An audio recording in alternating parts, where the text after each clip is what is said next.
Boker Tov à tous, on va finir le schéma avec le mot Echad. Donc dans le mot Echad, si on prend la première lettre, Aleph, donc ça représente le chiffre 1.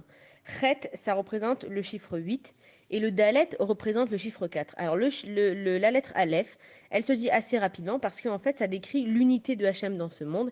Et c'est un concept qui est incompréhensible pour l'être humain. Ça veut dire que le chiffre 1, il est unique seulement pour Hachem. Si moi, par exemple, aujourd'hui, j'ai un seul verre d'eau devant moi, alors c'est vrai que pour moi, ce verre d'eau, il est unique, mais c'est très possible que dans le monde, il y a 1 milliard de personnes, voire 3 milliards de personnes, qui ont au même moment un seul verre d'eau. Donc en fait, quand pour nous, le chiffre 1, on dit qu'il est unique, il est unique en tant qu'objet personnellement, mais rien n'est unique dans ce monde à part Akadosh Baruch Hu.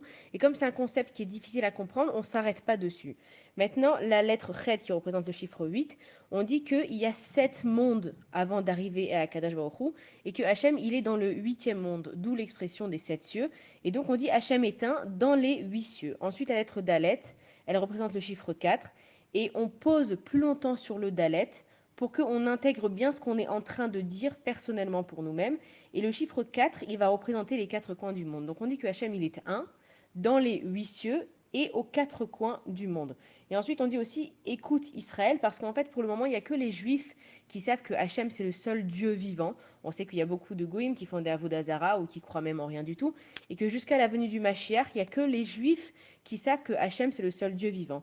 Et quand on dit Shema Israël, le mot Israël, qui veut dire donc le peuple d'Israël, si on le coupe en deux, ça fait Yachar, ce qui veut dire droit, et Kel, qui veut dire Akadash Baruch Hu.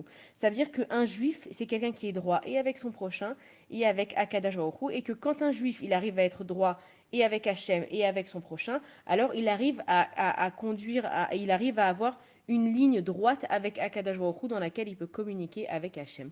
Shabbat Shalom à tous.